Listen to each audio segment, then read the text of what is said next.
Okay, I am recording this video. Excellent. Oh, Apologies, first of all, to anybody who watched the last video. We had an accidental echo. I'm afraid it was on the source video.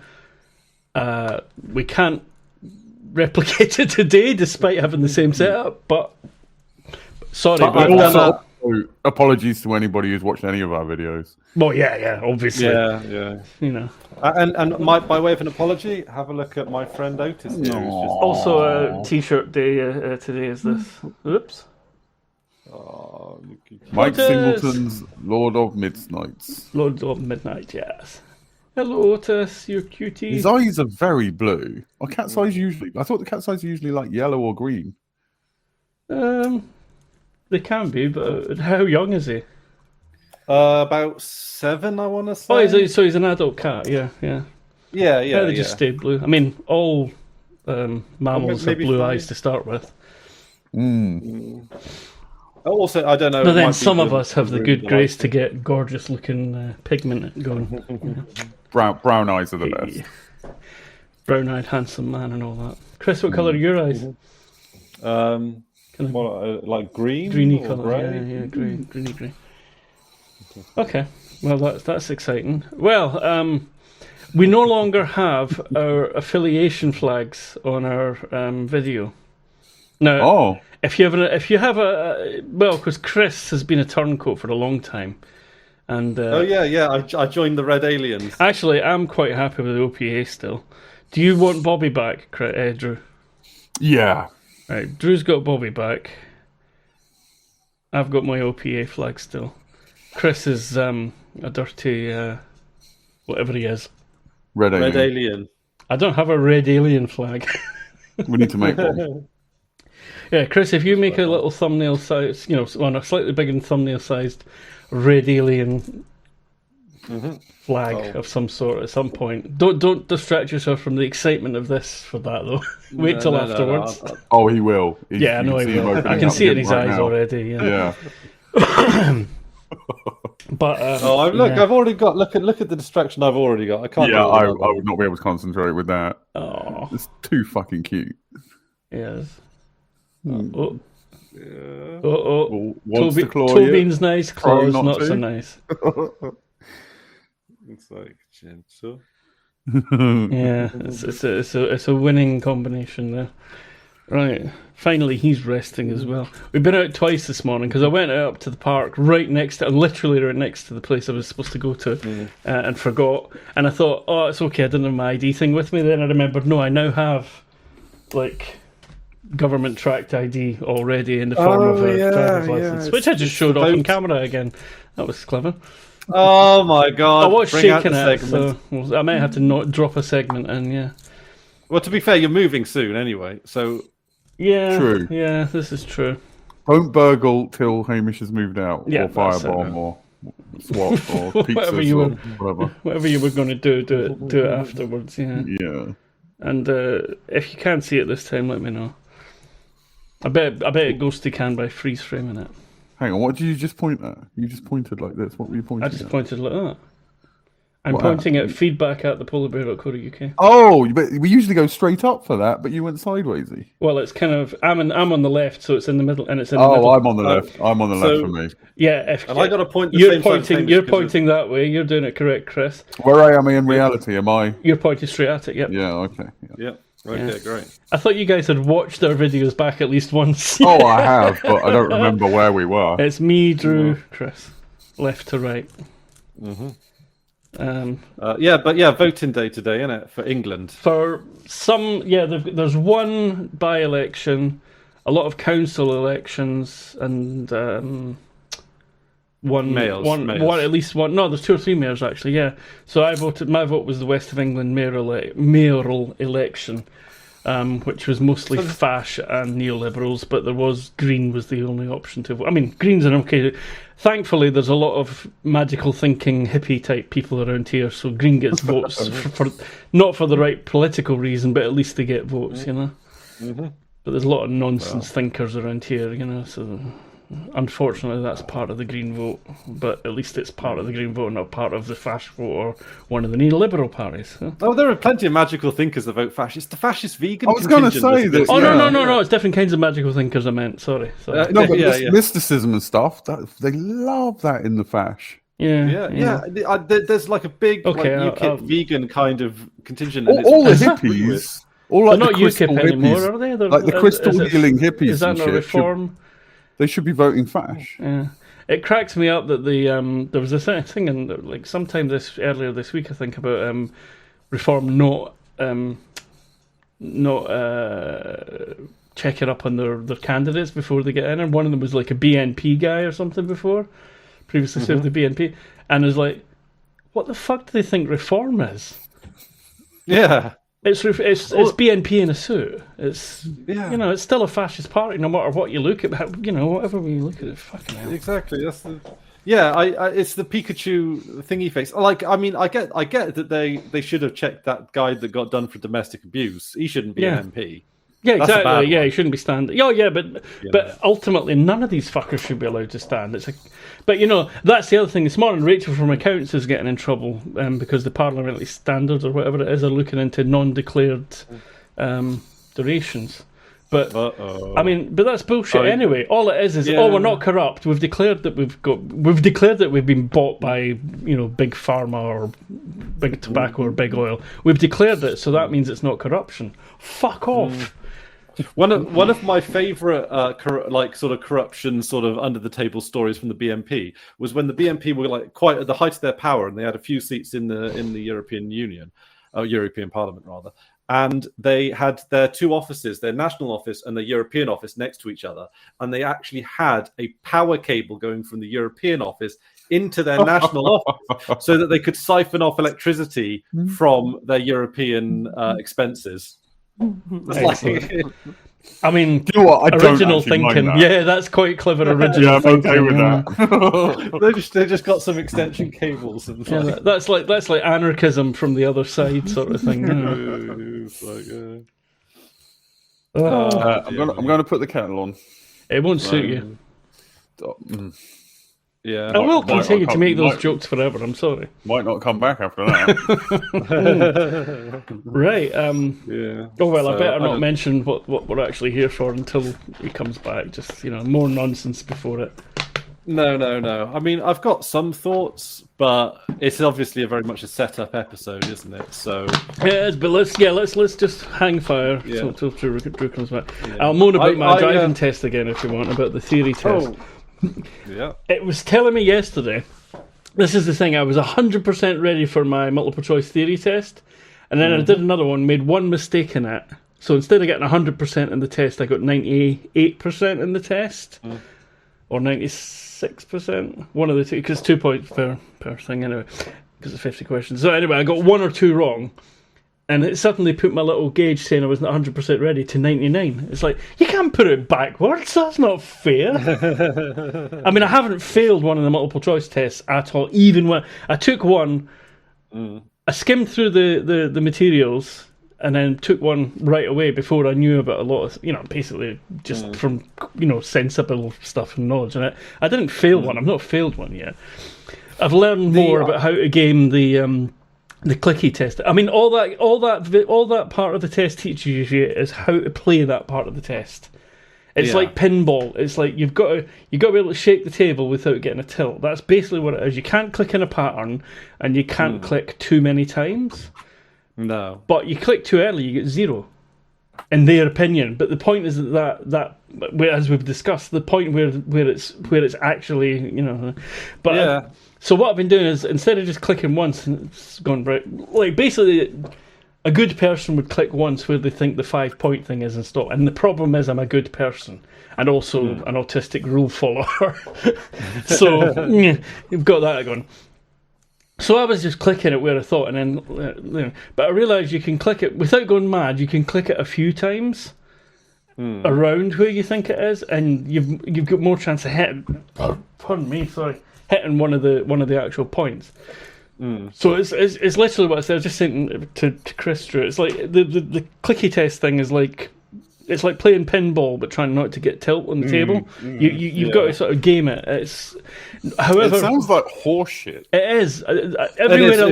Everywhere I look, people are saying it's horseshit, and nobody else seems. Is it one of those things where if you fail that part, you fail the whole thing, or is it a weighted? Oh, no, you fail the test. Yeah, if you don't get a pass mark in that, you fail the test. That shouldn't be. I feel like that shouldn't be marked by a band. Like there should be an instructor with. It's the scoring system that people complain about mainly. Some people see the value in the thing, but I don't, because it's. I can sort of see the value in it, but it's you're looking at a flat video. No, that's what the physical test is for. Exactly. That's what the practical test is. Right. Well, I mean, they should employ children to run out in front of you. Yeah, exactly. And if they survive, you pass. Exactly, that's it. So anyway, I mean, I've only failed one of them. I've only failed the first one. I've taken it 6 or 7 times. I've only failed the first one, but A, I like to get 100%, and B, it's so inconsistent how the points are applied. And even what Drew said, because Drew said something the first time I talked about it, which would make it fairer. It wouldn't make any more sense, but it would make it fairer, where you have a build up to the 5 point and then a rundown. So the 1, 2, 3, 4, 5, 4, 3, 2, 1 as a point system. That would be better. Rather than if you click before you're fucked, you get nothing. The point beyond which, like the point after which you should have, that should be 0 points. Exactly. After it, if it's too late, that but should be too 0. early.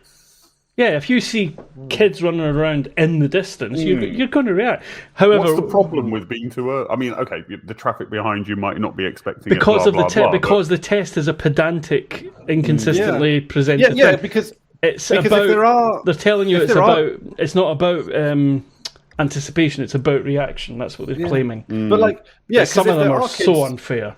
Yeah, if there are kids running about and playing, like you react earlier, because then you don't want the car behind you to back into you. Exactly. Yeah, there's so much. Slow down more gradually earlier. Exactly. That's exactly how I was reading it when I was taking the thing. I was clicking when I would think about laying off the accelerator or maybe braking gently or whatever. The one thing I've read though, on a forum, somebody was talking about it somewhere, I think it might have been Reddit, was that they said that this is one sort of clue which has kind of made a bit of a difference, and I think might work, is they said, think about when you would look in your mirror and sort of aim for that rather than what you see on the road. So if you're going to slow down the car, you're going to look in the mirror having first. to game it, it's a bad test. Exactly. Yeah. Well, you do have to game it, and you've got to click a few times. I managed to trigger it once today because I was kind of pushing it deliberately to see where it would go, and I was clicking too many times. Although this video, it was like fucking Grand Theft Auto. One of the questions, there was like people running everywhere, and I was like, "What the fuck?" But oh no, that didn't develop into an actual thing. That was just close to one. It's like, fuck off, you. I mean, it's like an actual simulation would be better. Yeah, because then you could push pedals and steer, and they could test it on that. But having to click a mouse. And well, again, even if it was keyboard control, but an actual like a 3D, maybe licensed GTA for the DVLA, or maybe. But there's one that I've been through so many times, and it is absolute bullshit. They expect you to there's a line of traffic at a junction. There's cars waiting to turn across the carriageway, so they're turning right in front of coming at you to turn right. And there's a cyclist on a motorbike coming down the inside, inside them on their right. Now, I was clicking when I saw the motorcyclist coming along into the queue of traffic. But somebody puts their indicator on that little queue of traffic once they're at the junction, and you're supposed to click at that. So it's 0 until that indicator goes on. The indicator is not visible until you get way closer. On the video, on the actual video, it's not visible. I don't care what anybody says. I've frame by framed it, and I can see that it's not visible in the video at all until you get there. They know what's happening, or they've seen a higher quality video or something. Fuck knows, I don't know. But what they're looking at and what you're looking at is two different things. I hope the screens are really big as well, because the video is fuzzy and low res. Although it's CGI that they use for the actual Oh, do they now? Yeah. Well, a lot of them look quite realistic, but then you see if you stop sort of scanning and look close up at some, you go, oh wait a minute, or some of the humans walking by are like, And there's one bit where a dog runs in the road, and it's like, no dog is that colour. It's meant to be one of those white and liver-coloured spaniels, but the colour's like quite bright and garish. Anywho, I promise I will stop moaning about this, assuming I pass tomorrow. I will Fingers stop crossed. moaning about Also, it for before we move on, we are in breach of BBC impartiality laws, so a couple of reasons why you should vote, Vash. do not vote. Yeah, if you're voting, I don't think anybody's going to see this video in time because it's 10 o'clock, the polls close. But yeah, if you're going to vote today, fuck it, I don't care. Impartiality laws. If you're going to vote today in any of the by-elections, mayoral elections, or council elections, try to vote Green, because it's pretty much all that's left that isn't neoliberal nonsense or fascism. Although in the local elections, sometimes there are some decent sometimes independents. Sometimes if you are going to vote for an independent as well, look into them first and see why they're independent. Yeah. We had an independent leaflet come through, and he had basically it was the president man of leaflets, standing up for local people. All the usual. I'm not part of a party, as if that's their entire life philosophy. Is I'm just not. That's one of the problems with independents. If they're not going to work with a party, they're just taking up a seat and doing fuck all. Yeah. And also the thing that got me right, so they're an independent, they're an existing local councillor of some type, and they're going up to the county council authority. They haven't said anything about what they've done in their current role. Again, watch out for that. Give me a list. And watch out also. The Lib Dems are really, really guilty of this, and they've been brought up for it a lot of times by the whatever the parliamentary standards are. But they keep doing it. Is they put really false. Misleading graphs at the back. Nobody else can win here except, insert here Tory, Labour, whatever, or the Lib Dems, and then they put this bar graph, which is like some sort of weird logarithmic scale or something on it, Yeah, or it's like from the local elections in 1984 or something. Yeah. This information. European Union elections 2000. So please think about it. If you're going to vote at all, please think about it. Fair enough. If you do want to vote for cunts, you vote for cunts.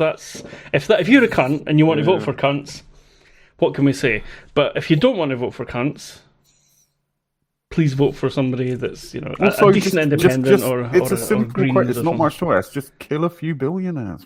Yeah. I mean, a few billionaires gone this is the thing. If they kill millions of us, as they're doing in Gaza and Middle East, Africa, all over the place, it's a percentage. Whereas if you kill maybe 2 or 3 billionaires, that's evening the things up really closely. What about a radical? What about a radical political party, right, with one policy, which is guillotine billionaires? Nothing else, no other policy, right? I think there might be some local laws that have something against that, unfortunately. So it'd have to be a national party, so you could set the national law. Yeah, but no, I mean local laws, as in each country would have laws against guillotining people, even if they're fucking idiots or millionaires or both. We own you for a reason. Do what we say. And also deal with the blowback. We're going to kill the billionaires. Sure, it might be illegal by international law or whatever. We'll deal with it. But we'll do it. Yeah, I mean everybody else just ignores it when they're bombing children. We can bomb apparently, we'll pay the fine. Our benefit system is now illegal under some human rights. Oh, it is. Yeah. Because of the I can't remember if it's the starving children or freezing pensioners part, but one of those is fallen into. I think it's the children's. I think, joking aside, I think it's the child poverty. Actually, if we've got, I think it's the child poverty thing. We've got starving children and freezing pensioners. I can think of a modest proposal. Burn some billionaires and cook the billionaires. Use the children as fuel. Oh. Oh no, you are a secret Tory then, aren't you? Sorry, that was over stuff. I would say it was a modest proposal. reference. Yeah. Well, yeah. But also, I thought because I was thinking it was like what we do to the disabled people to make them claim their benefit. Go through. Oh, it could be weekly that one. interviews Yeah, and- there's so many cruelties going on. It's hard to tell which one's the one that's actually currently- pushed it far enough to break any laws. Yeah. Currently, with my anxiety disorder, I now, because they've cut my benefits, I now have to prove that I'm mental by having anxiety-inducing calls every fortnight. Yeah, helpful, isn't it? Mm. Yeah, they used to do that to me. They make you fill out a form every so often. It's like, this is, Are you still mental? Yes, no. Yeah, well, if it was that simple, it would be quite a Yeah. different thing. Yeah, but unfortunately, they make it as yeah. So, that was the other thing. We should warn people while we're on video. If you're in the UK and you get a survey form from, I think it's the DWP that are sending them out, asking you about how you spend your PIP. That is, well, it should be illegal, but it's a voluntary thing, and B, it's a scam. Do not answer those kind of things. If you're getting benefits, nobody has the right to ask you what to spend it on. It's your right to survive. You have a right to be alive. If you've got a wee bit extra over and above what it takes to pay for your electricity, your food, and your rent or whatever, and you want a meal out or a pack of cigarettes or a chocolate bar or whatever, fuck them. That's you've got some dignity and privacy rights, as much as there are left. Yeah. Oh, and also just going back to the fash. Reform and the right-wing fascist parties tend to be quite bad at putting what's called an imprint on their election leaflets. So on all election leaflets, there should be some writing at the bottom saying where it was published, who was the election agent, all that kind of stuff. But I noticed this with UKIP and subsequent UKIP variants is that sometimes they forget, and if someone was to call into the Electoral Commission and just point that out... I did get a mail shot from the reforms. How did you? But I opened the envelope, saw reform, screwed it up, put it in the bin. That's why. That's the correct method. Yeah. Oh, I've got. They don't make very good toilet paper, unfortunately. No. The glossy, it's just. It's the glossiness. Yeah. Hang on, you get glossy? Oh, mine's just like inkjet printed. They must not have a chance of winning a seat there then. And I'm in rural Staffordshire. We don't get glossy around here. Oh, well, you're getting decent paper then for wiping your arse. Yeah. There was one leaflet that was so obviously from Reforming the General. It was a ChatGPT written leaflet. Oh God, yeah. You're going to start getting that kind of shit. Yeah.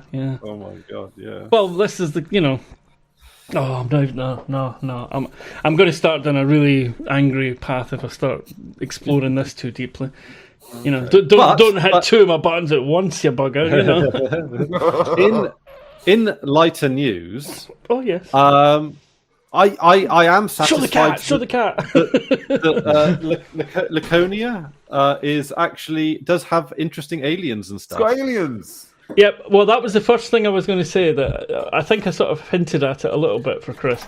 Was I intimated that I think Chris will be happier with the sci-fi-ness of Laconia over Illis. Yes. Yeah. Already you have well, for a start, they've got some greenery. They've got some alien creatures, and so it's a bit of a teaser that though for. They don't really go very far with that. Did you get Did you get the gist of what the scene was though? Because there's sort of underlying little thing that happens, but it's very hard. It's very easy to be distracted by all the CGI. I was distracted a bit by it because then the bird injured, and I didn't know what injured the bird. Right. So did you not see what she did? The little girl sort of inadvertently caused it. Did she pick it up or no? Are you watching it again? I feel like you're looking over at something else. Yeah. No. I'm watching it, and I don't see what she did. She's eating some snacks, some human snacks, and she throws something down. Oh, right. And the little bird the little creature that goes for that is the one that gets ill. Ah, bingo. Yeah. Oh. So she didn't mean it, but She gave it a bit of Pop-Tart. Yeah, something like that. I must admit, every time I watch that, I'm waiting for the thing that she goes, "No, you're some sort of dog," to just suddenly go, "Rah!" turn it into a giant monster and jump out. Yeah. Yeah, that's just a tentacle or something that you see that it's not a head, you know. Waiting for Galaxy Quest. Yeah. Those are some of the best surprise aliens ever. Those ones, little cherubic things. That's a good film. That is great film. Yeah. Best Star Trek film. Has Anaris just basically got all of the space stations now that not all they showed a map with the ones that have, so some have declared for some have declared for them, but including Ganymede, right? Oh really? Yeah, I think so. But I think so. It's certainly some of the outer planet. I mean, Ganymede would be important. Yeah, Ganymede's a good place, isn't it? But right, we also learn, and thankfully Philip is starting to see, that Marco is not what he says and what he does are two very different things. And it's now shown that while he's talking about being a protector and unifier of the belt, he's actually just a warmonger who's extracting everything he can. Marco's obviously got a bit of PTSD or whatever from doing the genocides. Philip has. Yes, Philip. I mean, Philip. Yeah, but I mean, okay, so because he's clearly like a dickhead as well. Yeah, can we do one thing at a time? You're confusing me. Marco, talk about Marco for a bit. Philip, Philip's stuff is actually reasonably interesting for the first time in the whole series. Well, so the Marco stuff, Marco is starting to look a bit more like a comic book villain type guy. Like it's getting worse in that respect. Been quite a bit though. I know what you mean. When he was like bargaining for his life with that was good. Like that was that. I want to see more. He's got more comic book villain as it's gone on. Yeah, and maybe that's sort of like his confidence is growing, or he's becoming more secure in his goals, believing his own believing his own shite. Which is a bit of a shame because I really thought that they could have set him up to be a much more sympathetic villain.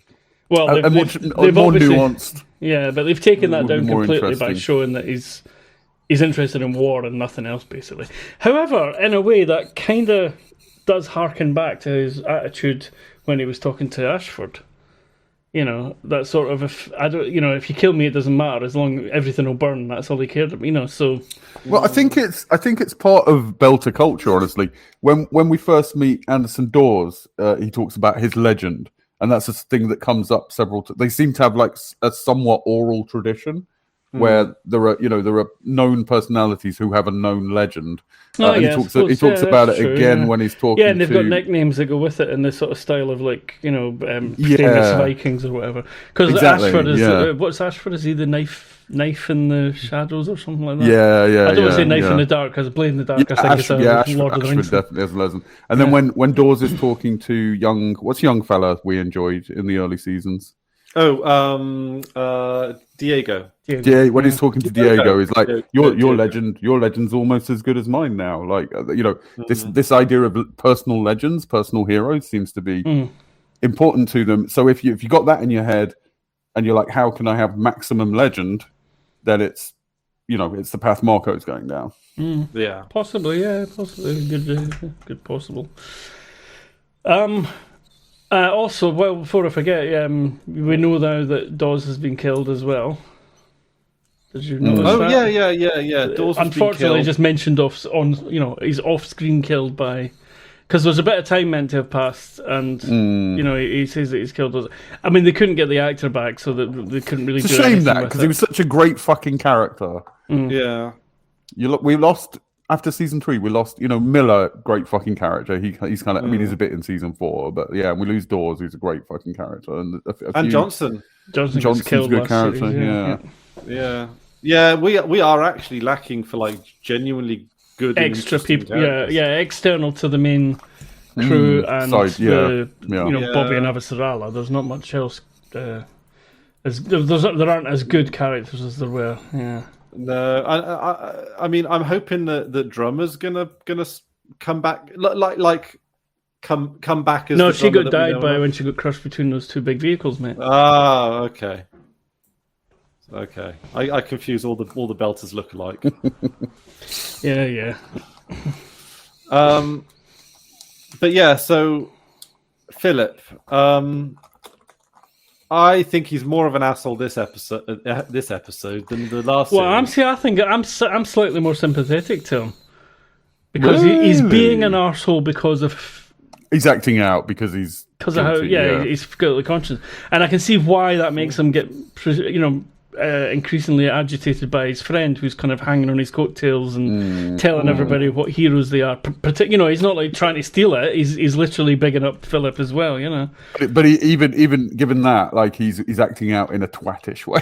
Yeah, not, he is a child. That's the point. He is a child. Still, I mean, he's a late teen, right? Like he's 18 or something. 18 or 19 or something. He's being a twat to women. He's being a twat to his friend. I get it. He's going through some stuff, but.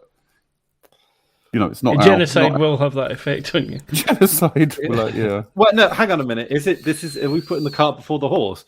Is it in order to go along with the genocide, you have to be a twat, and this is just him? Oh, maybe you've got a thing there. Yeah, maybe you've got a point. Yeah. Do good people commit genocide?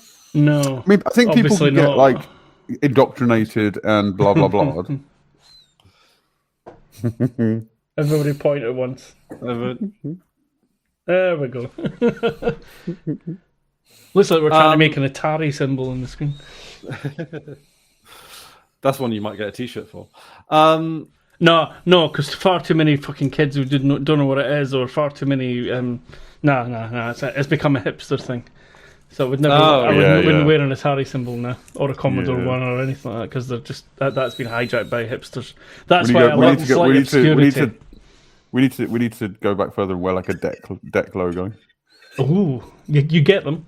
It's a good logo as well. And also there was a cool one that I was considering, which was a Cray 2. You know how they had the supercomputer, the Cray 2 had that sort of like furniture sort of space type design, the seats and stuff, and we're also introduced to a new character, this lady who's Marco's right hand. That's not new. She's not new. She's not new? No. Isn't she? No. Where have we seen her before? On where he is at the station. Hang on, I'll bring up series. He's at series at this point, isn't he? Because he's talking about moving her. No, she was in it before. Not like hugely prominent, but she did. She was the talking part and all that sort of thing. Okay, cool.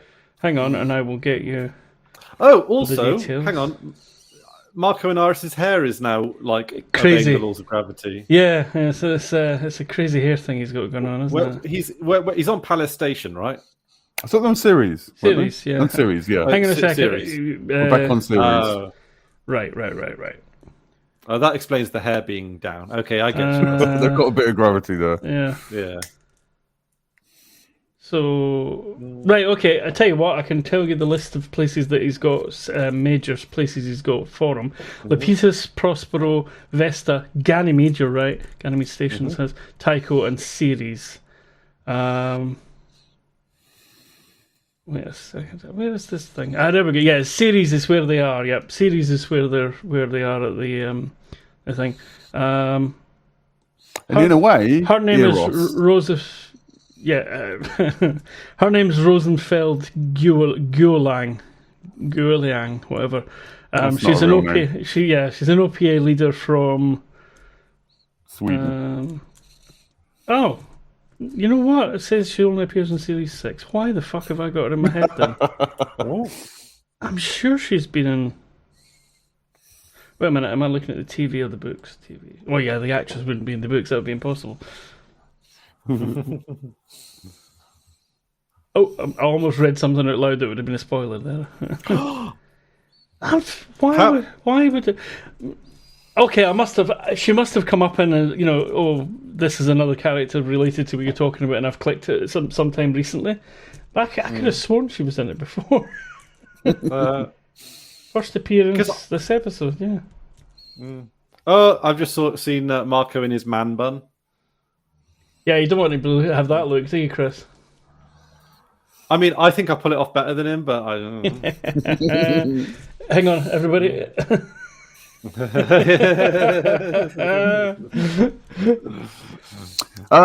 May I just say, I'm done. I'm done with mopey Naomi. Yeah. Every for the last 3 seasons, she's just had something to fucking mope about. Well, they're all sort of playing up the moping now. about Alex thing, aren't they?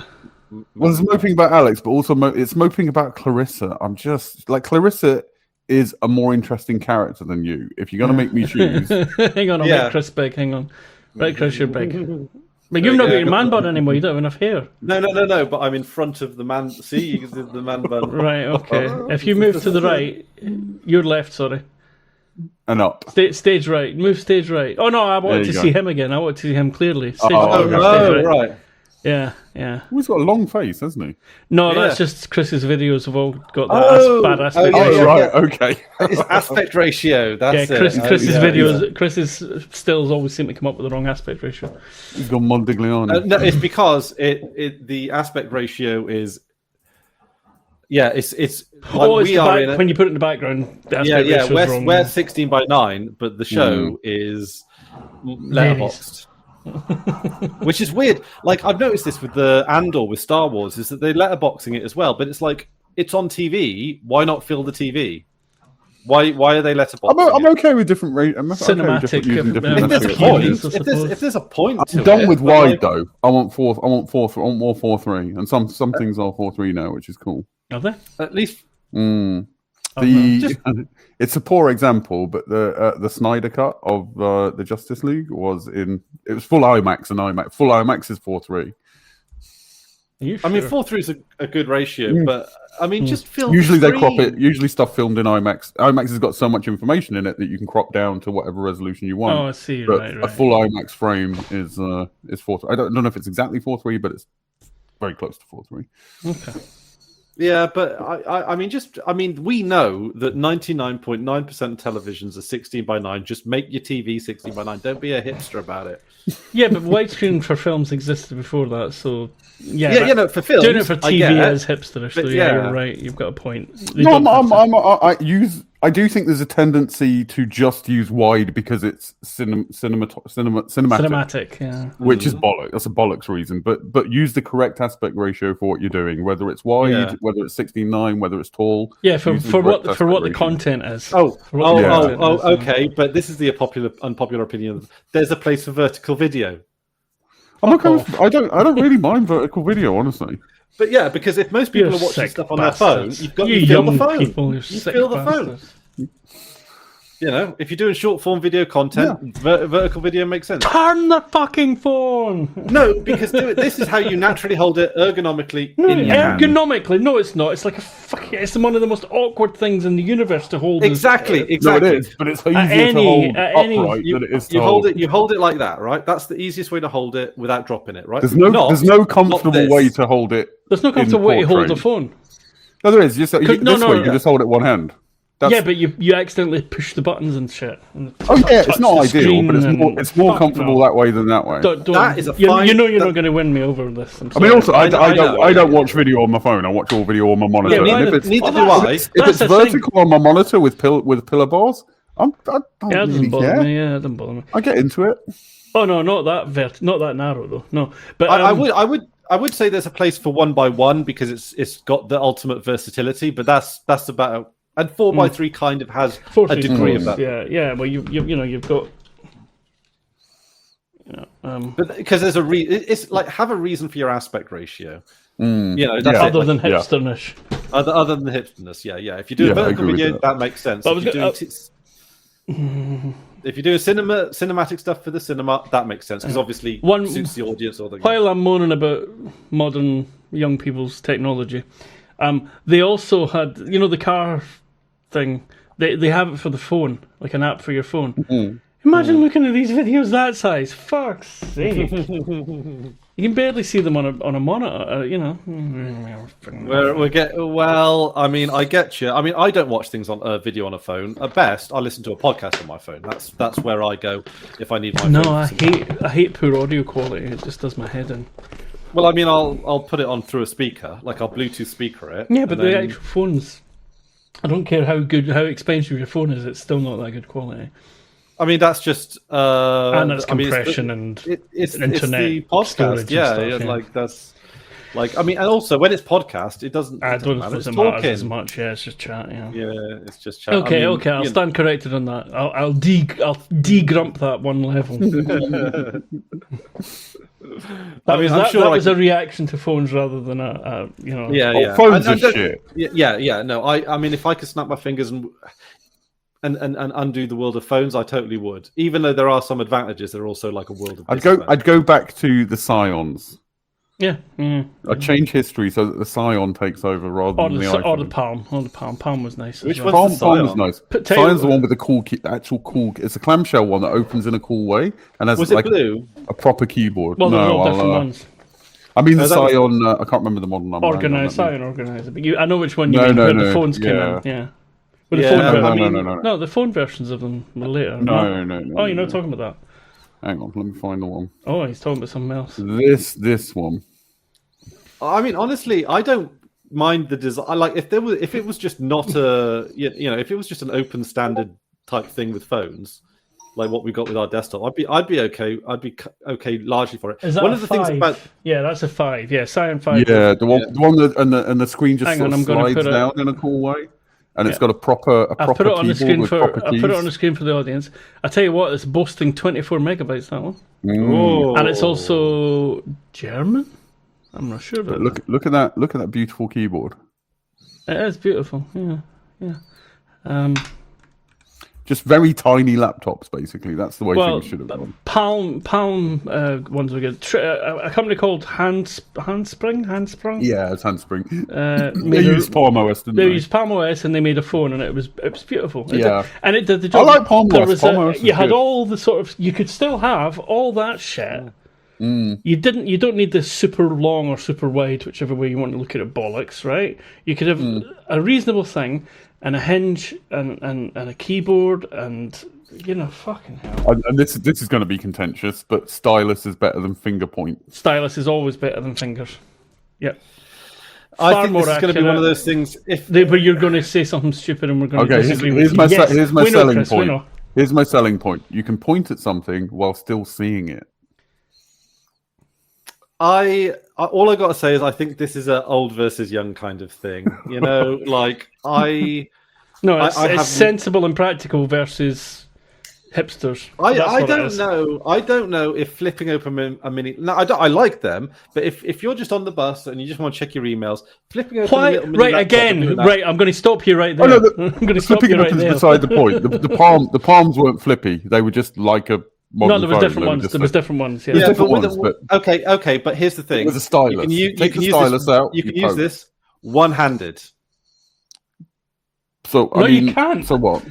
Yes, you can. What kind of fucking fingers have you got? I cannot Because- use Oh, this. you can. I cannot with use your it thumb. one-handed. No, With I your thumb can't. like that. Everything gets clicked. Everything gets clicked. Oh That's yeah, no, because- that's no, terrible. that- but you can here's do the it. thing. Here's the Oh, thing, right? It's possible, but then I could do it with my that's- dick as well. That's But possible.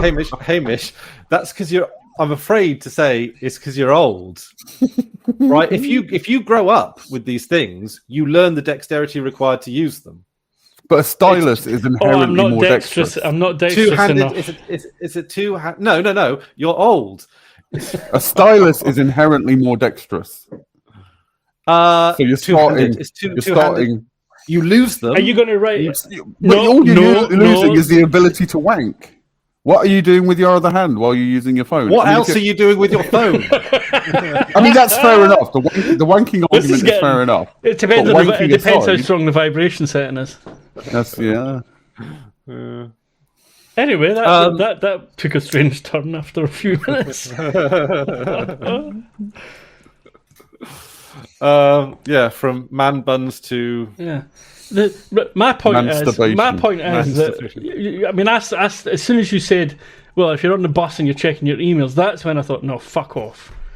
what I mean. I it's would have a you'll use- phone. I'd have a phone to be a. I mean, I still have. My favourite phone was still a little Motorola flip phone. That's a phone. Oh no, and- you've got to and you accept can that text phones with now it. are they're mobile computers. Yeah, but you can have your Yeah. hand. You can have your palm thing as well, and then you don't have to have this huge thing for everything.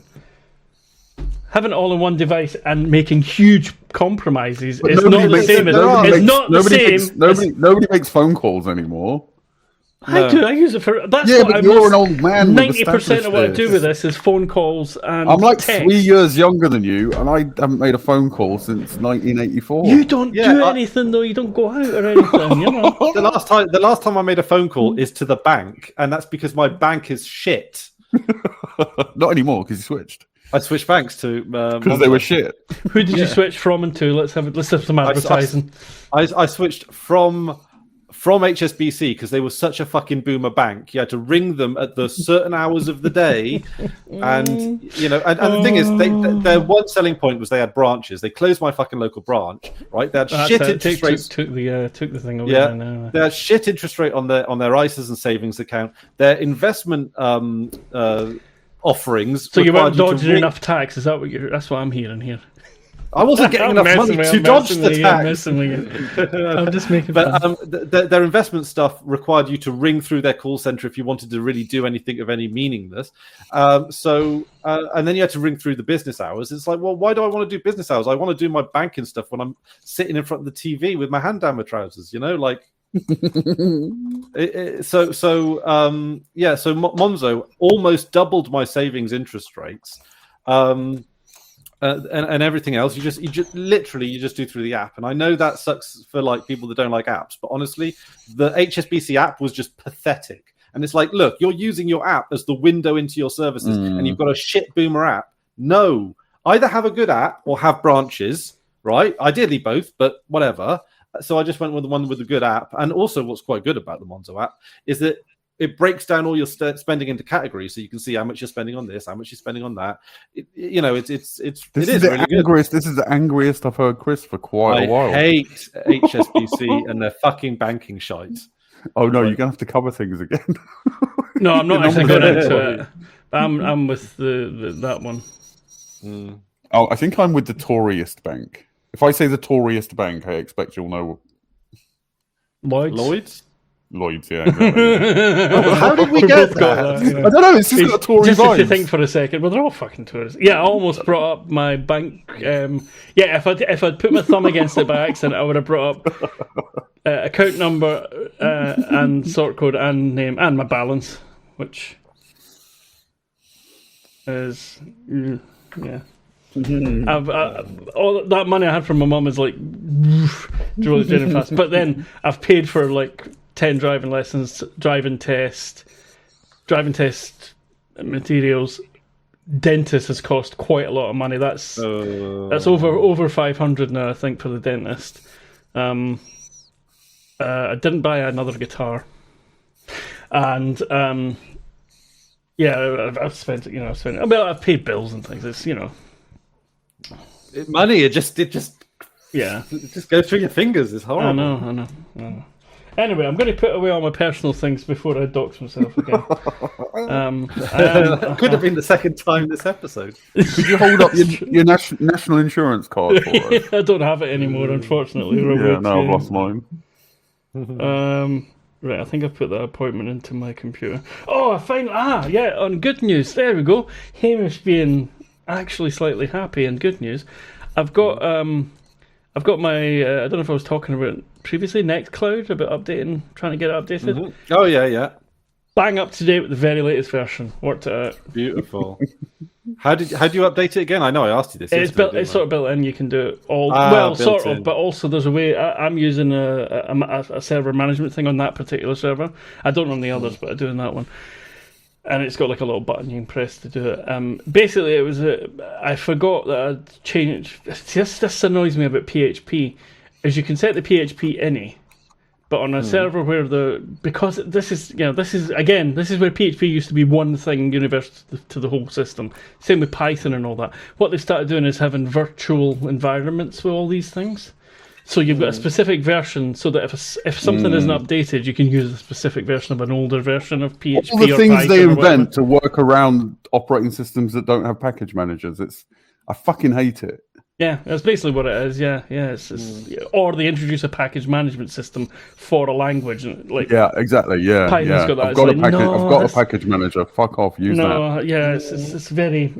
Anyway, the point is, my PHP init because it was a different version that I'd upgraded it at some point in the past, and that PHP any wasn't getting carried over because it was a different version. So they don't want, the server management thinks, oh, I don't want to touch that. That might be for a specific setup or whatever. It's like, no, it's just PHP everywhere. Just fucking put it all the same.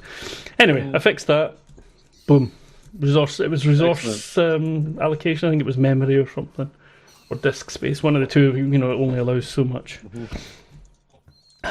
Anyway, so yeah, my Nextcloud is now super duper up to date, and you're gonna love this, Chris. You're gonna love this. My calendar on my computer, so my KDE calendar thing that I'm using, the website one, when you go direct to the Nextcloud, and Chris, and my phone, it's all connected. It's all connected. So you just get the Next. Is there like a Nextcloud app, or do you use DavX? Yeah, both. Yeah. Yeah, I've got the Nextcloud app so I can mess about with files if I need to. But the actual, the calendar I've just connected to my DavX calendars, yeah. Yeah, I've got DavX for Postio, so it all... I do like that at least even all the big ones use a standard at least, because I think Google and stuff actually use DavX, don't they? Oh, do they? I think so. I don't think, maybe not. But I thought they used a standard behind everything, so that because they must do, because they want you to link all your calendars to Google. We're not spying on you, honest. Yeah. It's only so that it's convenient. But DavX does it for me, and then I've got all my numbers go up to my Postio as well. So all your numbers, what numbers?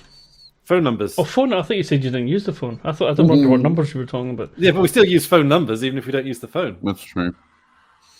For WhatsApp. Messaging. Oh, is that how WhatsApp tracks you? It's actually your phone and a phone number. You know what though? To be honest, SMS is such a bullshit system. I'm fine with WhatsApp. Yeah. Right, I'm going to have to make a confession here, aren't I? You've got a WhatsApp. I know you got a WhatsApp because you're British. No. It might have been installed, but I uninstalled it when I got the new phone. No, I've not got WhatsApp. No. But what I did do was switch on RCS. Well, yeah. Switched on what? RCS. Google. What's RCS? Google's enhanced SMS thing. Oh. Because I've got a Google account, because I've got that. So it's not tracking my email. So you do actual SMSs as well? Yeah, that's what I use my phone for. That's insane. SMS and phone calls. Who you SMS? You pay for SMSs? No, it's included. There's so many included. Yeah, but not for me. I pay as you go, so it's one. Yeah, I'm pay as you go. Well, so I'm pay as you go. Yeah. But I pay a set amount every month to top it up, and I get so many blahs and blahs and blahs. If I used £5 or if I used SMS, if I used SMS at the same rate I use WhatsApp, I'd have no money. I appreciate that SMS is like a system that's not monopolized and relatively universal, but at the same time, well, it's not SMS anymore, is it? I mean, sometimes it's got a fallback to SMS, but it's now using whatever Google thinks it wants to use. I always lose track of all the Google chat apps, isn't it? There's Google. Well, that's the point. Yeah, that's the point. My mum used to try and send me things, and she'd go, "Oh, I've sent you a picture." And I'm going, I can't get a picture. It's not. I was gonna just. Oh. That was a loud cat noise. We just got a rare Welshism from Chris. Oh, what was that? Oh, what was that? Something chat apps, isn't it? Isn't it? Oh yeah. It was lovely. Yeah, got sent. I sent it on Google. Is that Google Duo? Google Workspaces? Google Chat? I don't know. Google Talk? Buzz? Google Plus? YouTube? In Scotland, that's an insult. Oh, yeah. That's an insult. XMPP? That's an insult in Scotland. Oh, hang on a minute. Otis is asking me to let him out. Hang on. Yeah, right. You've locked him in, have you? Since you asked so nicely. Wow. A little acknowledgement noise there. Yeah. You've moved at last, you prick. Finally, yeah. Come on, human, get your act together. I wanted to go out, isn't it? Yeah, isn't it? I said, that's an insult in Scotland. The name of isn't it? The name? No, the name of Google's video service. Ball bag. I didn't know they had a new video service called Ballbag. There you go. What YouTube? YouTube, yeah.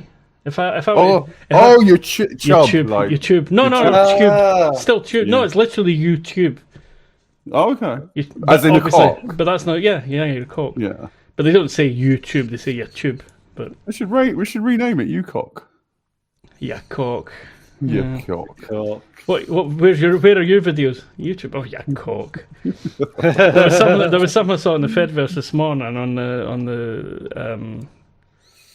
on the microblogging, and it was something like, if you've got such and such Google, the Google Ray-Ban glasses, or not that Meta.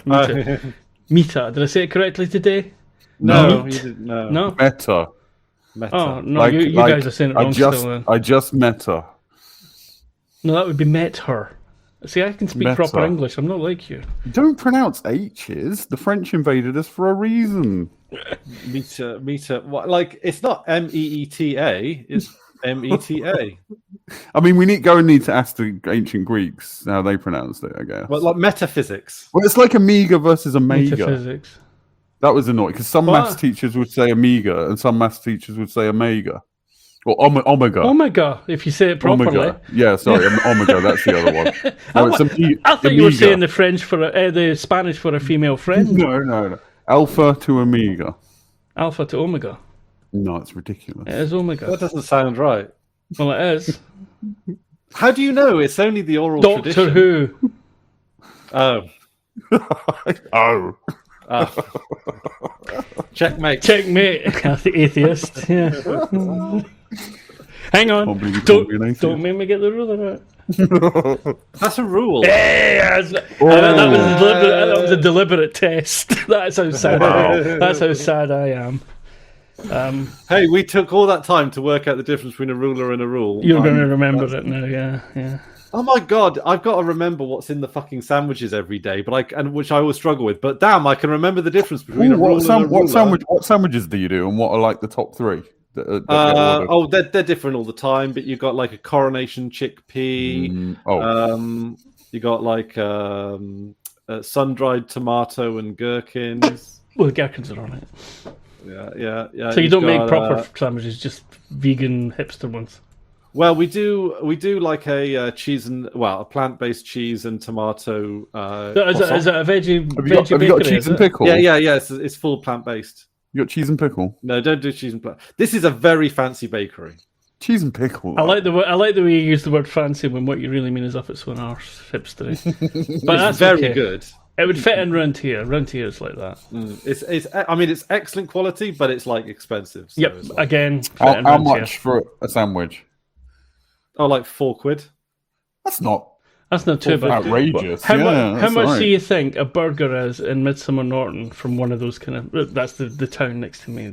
How much do you think a burger would be from the? £18. You're not far off. £7? Oh no. £12.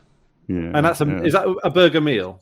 No, that's a burger, and it's usually not that big, but they do like vegan and all that stuff as well. But it's gourmet burgers. The fast food takeaway place is about £7 for a burger. But in that place, because I was in there last week. Yeah, it is kinda. But it's filling though. It's not like a McDonald's. You don't need like three of them to fill you up. But I went in there with Mad Killer of Mad Killer fame from the internet from here, friend of the Polar Bear Extended Universe. I went in with him and another one of our mates, and they wanted, and now the thing is, Mad Killer had sent me a picture of a menu, and I thought, that's quite expensive, but some of that looks really nice. That's great. Of course, what he had sent me was the evening menu, not the daytime menu. And at evening, they become like a fast food takeaway type place. All the same stuff, but they've got like a much more, because there was one that was like a sort of chicken Kiev type thing, and I thought, well, that looks all right. But I went in, and it was like there was a big board on the wall with only 4 choices, and 2 of them were like, well, one of them was like mega vegan, one was quite vegan, one was vegetarian, and one was a normal burger. But so I was like grumpy as fuck from that point on. I'm not paying £12 for a burger that I don't really want, when I can go to the takeaway, halfway up the street and get one for £7 that I know I'll enjoy, Or get 2 for basically the same price. Well, yeah, you're not far wrong there, yeah. Yeah, and I mean they got those. They said, "Oh, they're quite big. They're quite good value." And I was looking at it, thinking, "Is it? No, it's not." But yeah, people around here will pay insane amounts of money for. They won't. You can't keep a. Well, there's actually a new bookshop open in Midsummer Norton, which might be interesting to see if it does well. But you can't keep a fucking bookshop open around here. But you can keep a overpriced food place. And I mean, there's like 3 or 4 of them. There's one that does. There's 1 or 2 that do, takeout cafe type stuff. There's one that does ready meals, but fancy ready meals, and it's not a bad idea, and it's in and of itself. But of course, they're slightly more expensive than they would be.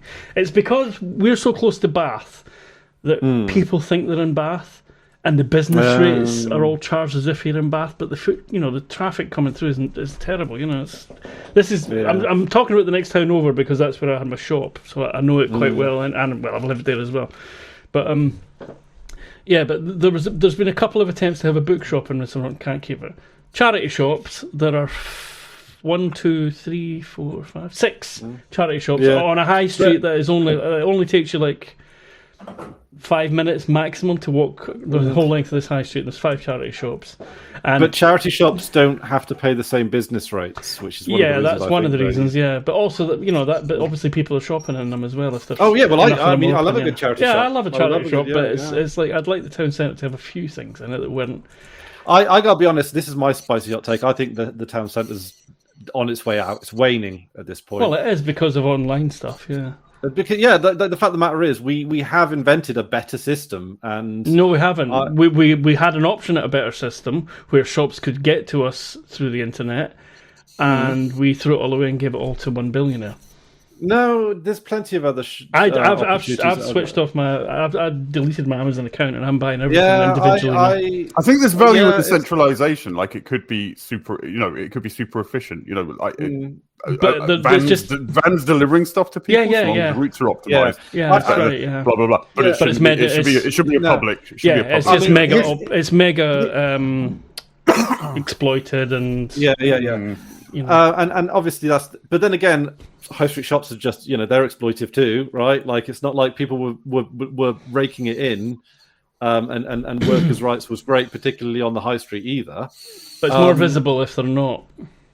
Not really. And in your local, in local towns, if someone has a shit place to work, people in local towns will know about it. When I was doing the name and shame of people paying below minimum wage, it was vast majority of them were small busises. But they can't. A lot of them can't afford it though. That's the problem. Shouldn't be in business then if you can't pay people enough. Can I say though? I never did that. I always paid at least a minute. I usually paid. But I think you weren't paying yourself minimum wage though, right? Oh god, no, nowhere near. That's nowhere near that. No. But I mean, like the thing is, as well, is that like you see a lot of local councils throw gobs of money at trying to revive the high street, only for basically the surviving businesses to be chains or when they could be putting that money into parks. People use parks, right? It's not just throwing money into make these buildings public, libraries and like workshops for makers and stuff like that. That's what they did. Yeah, that's a better idea. But they've shut all that down. They shut down and moved the library into the council offices, and it's all very crammed in. And it's but at least the high street is thriving, right? No, because of all the money that unfortunately all the charity shops and that's what we're saying. It's all charity shops. It's so depressing to me to watch them put so much money into the high street, but it doesn't want to survive. But your town is bad and in a bad state when you've got the vultures move in. So your pawnbrokers, your wheel buy anything. Your these kind of things, and we've had that for a few years now.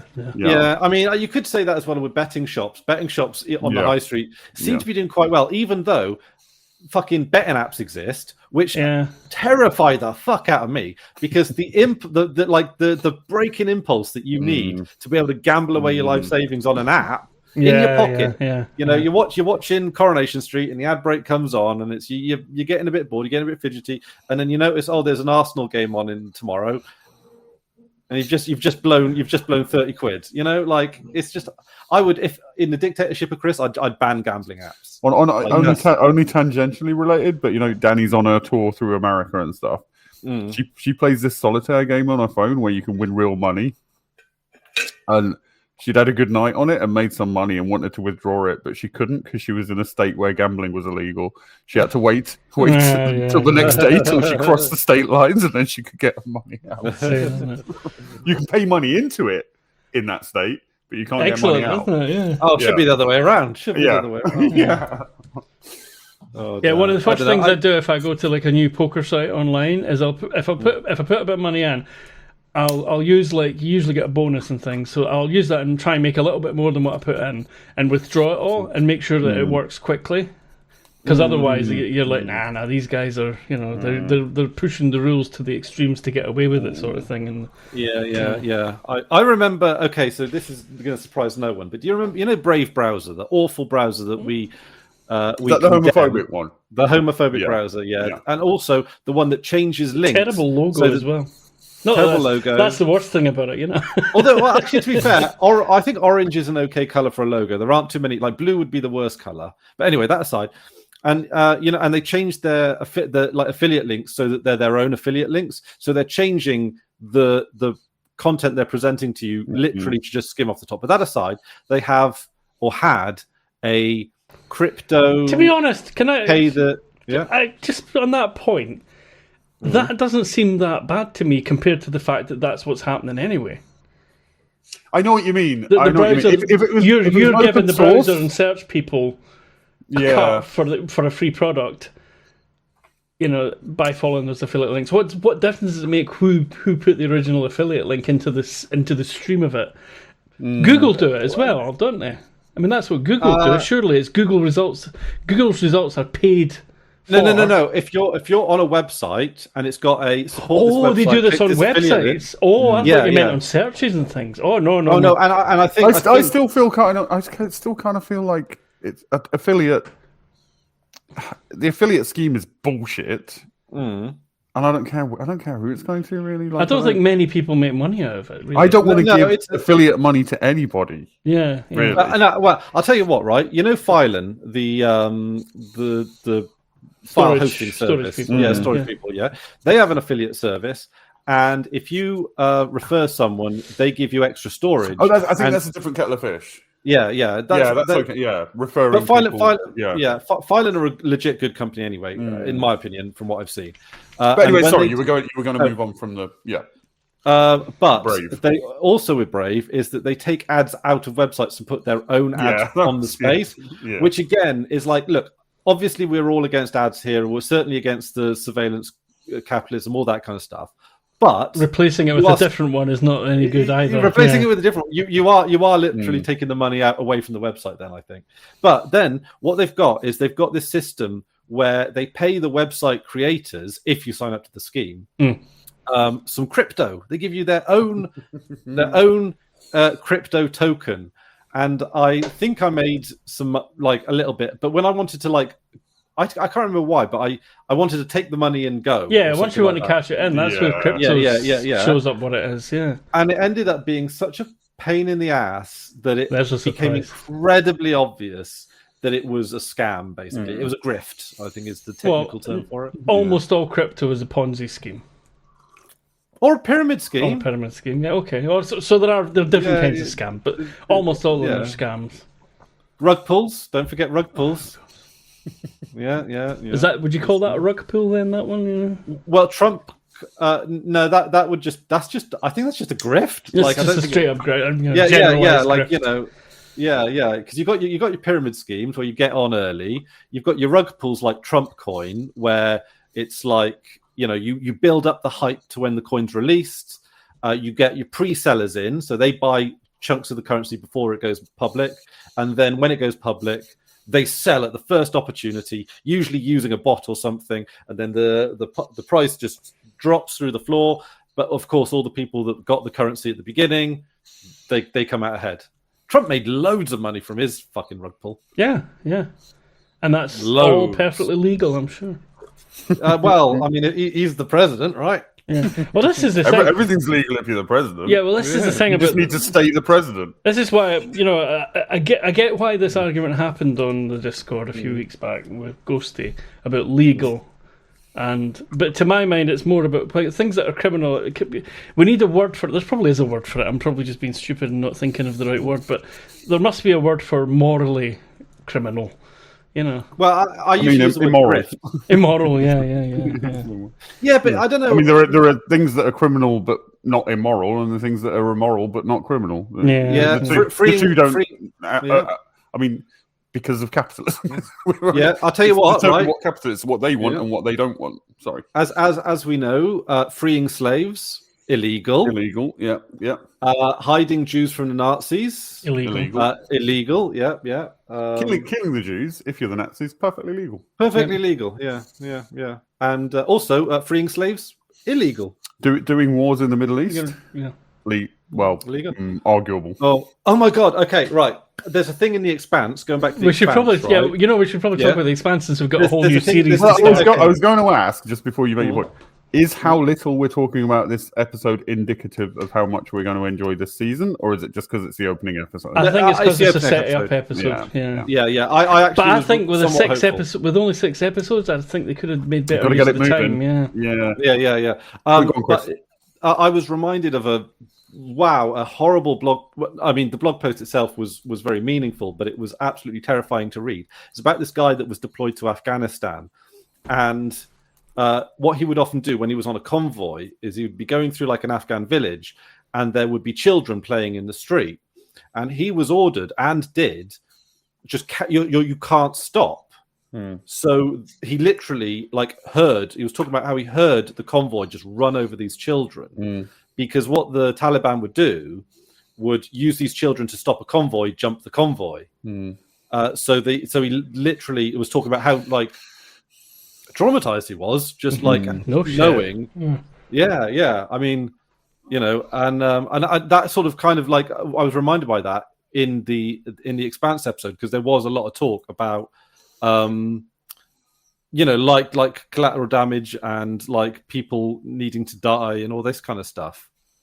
Sorry, I really brought the mood down, didn't I? No, you're all right. This is what. It's basically are the inner governments essentially doing what Marco's doing or talking about doing what Marco's doing? Yeah, and that's essentially what it is. But also something that doesn't come up in real politics in the real world is politicians do not mention creating martyrs. Yeah, no, not martyrs. Well, martyrs is one thing. But what's the radicalizing people? Oh, radicalizing. Yeah. By partisans, I think is the word they used in the end of the last season. Yeah. I think this show is very clear as to what it thinks of it's the American presidency, really, isn't it? That's what the analog is. Yeah. And she's immediately shit again. She's become president of Earth, and she's immediately corrupted by it. Yeah. She's not corrupt. Corrupt isn't the right word. It's more no corrupted. Taken she's pushed over into certain corners, basically. No person. It's the all US presidents. They come in with goals of things they want to do, but it's the office. It's the office that determines what you can and can't do and what is necessary. I say that's corruption. Not all corruption is backhanders. Some of it is just being paralyzed. It's a different meaning of corruption, though. It's not getting payouts for blah blah. It's being literally corrupted by the office. Yeah. Not corruption like we have in the British Parliament. No, which is straight up I think financial corruption. I think we have several sub definitions of corruption going on. Yeah, maybe, but the main one that irks me is it's when you get, like I say, when you get these stories like somebody's not declared something, even if it's the fash, it's beside the point. Doesn't make it right that they took it in the first place just because they declare it. Honestly, but that's I think their own little bubble of rules, isn't it? Oh, we're following the rules, Yeah. See, the type of corruption that I think annoys me probably more than that is that Keir Starmer doesn't have any. He's been so well. I don't even know if this is actually a change in him, but he's been so subdued by his position that he doesn't do anything. No, I think he was that. I think he was just a wet blanket. But him taking the football tickets and the pop concert tickets and all the sort of freebies he's been given, clothes and stuff. If the country was doing great, I wouldn't give a shit. Yeah, exactly. But when you're cutting benefits and shit, that just it's not like that football ticket would have paid for much benefits. It's not an equilibrium. Yeah, it's not about the financial. It's the symbolism of it. Yeah, I'm taking all these freebies, but we're cutting. Well, it goes back to this. It's basically the same sort of insult as Boris Johnson having these parties when everybody else wasn't going. Yeah. To go see their dying. Expect it of the Tories. Also, but that doesn't make it something that should happen anyway. No. But also, to be fair to Boris Johnson, he did try and cover it up. Okay, He had the decency to lie. He had the fucking self-awareness. Yeah. The thing that got me about it is Rishi Sunak, where he's not a party animal. He's clearly very straight edge. Yet he got peer pressured into these parties, and then he had to pay the fine. And it's like, fuck's sake! It's like, you didn't even want to be there. Didn't want to be there. I'm not even supposed to be here today. He's so pathetic. They're all pathetic. Just like, oh my god, it's so yeah. Well, this is what happens in politics, though. You either get complete fucking lunatics or useless people because nobody wants to actually do the job because the system's so broken. Nobody sensible or caring wants to do the job, Or not every now and then, when you get somebody who wants to actually do the job and do it for the people, like a Bernie or a Corbyn. Yeah, and then they get fucked over by their own party and the media, by the institutions. Yeah, all the institutions. Yeah, or even a Miliband. Like even a Miliband. Yeah, even a Miliband. Oh, do you reckon he's eating bacon sandwiches? Exactly. I was going to say, he would have been good for poor people, but can't eat a bacon sandwich, right? You shouldn't vote for him. Yeah. Also, isn't it Miliband that made a cast in stone promise thing? Wasn't it him that did that? Yeah. I mean, what was that one? It was like a big stone tablet that had all the election pledges on it. Oh. It's like fucking hell. We know that's never going to. To be fair, I think Miliband and Corbyn, I think both of them listened to their advisors way too much. Too much. Yeah. I agree. Yeah. Miliband literally says that he was to the left of where his advice was, but he was convinced that all his advisors were convinced you got to get the centre. Yeah, but then of course what we got to remember is that people don't think on the left-right axis. No, they think about individual issues very much, and they'll prioritise different issues at different times. Yeah, like it's vibes. Politics is 99% vibes, and advisors just they don't get that because they got too much university. Or they get that too much, and they make it all about vibes, no policy. Yeah, that's true. Yeah. Anyway, The Expanse. The Expanse. There's not a lot. There's not fuck all happened in this episode, honestly. It's a few months have passed, and here's where everybody is now. Naomi's moping about whatever Naomi's moping about this season. Everybody's being a twat to Clarissa, and it makes me angry because I love Clarissa and I feel very defensive. I like her in this. I don't think Holden's not been a twat to her, is he? No, Holden's not. Holden's not been, No. And they're all pretending they liked Alex and that. That is probably the most jarring thing happening on the Ross and Auntie is they're all oh no, Alex is gone. Like Amos, almost like I felt like he wanted to say it's like. Yeah, but like she's an upgrade from Alex, right? Like, come on. Also, kind of interesting that Naomi's the pilot and now Clarissa's the mechanic. Yeah, that makes no sense. Yeah, it's obvious character versus story versus something. I don't know. Possibly, I don't know. Like maybe the new person shouldn't pilot the ship, so I kind of get that. But she's a pilot. Yeah, we'd established she's a good pilot. She's a pilot. Yeah, she's probably a better pilot than Naomi. Yeah, probably. Yeah. Surely, do you think Naomi's just pushing herself in there to stop Clarissa getting a chance? I'd prioritise making the best mechanic the mechanic over making the best pilot the pilot. Anyway. But I think it's more of a trust issue where you can verify the work of the mechanic, maybe, but like the pilot fucks up. It's all it could cause damage. Everyone on the ship probably needs to trust the pilot without question, without hesitation. Right? Maybe that's interesting. Yeah, they're the one that has to react fastest to any situation. Should have just kept Bull on as the pilot. He was fine.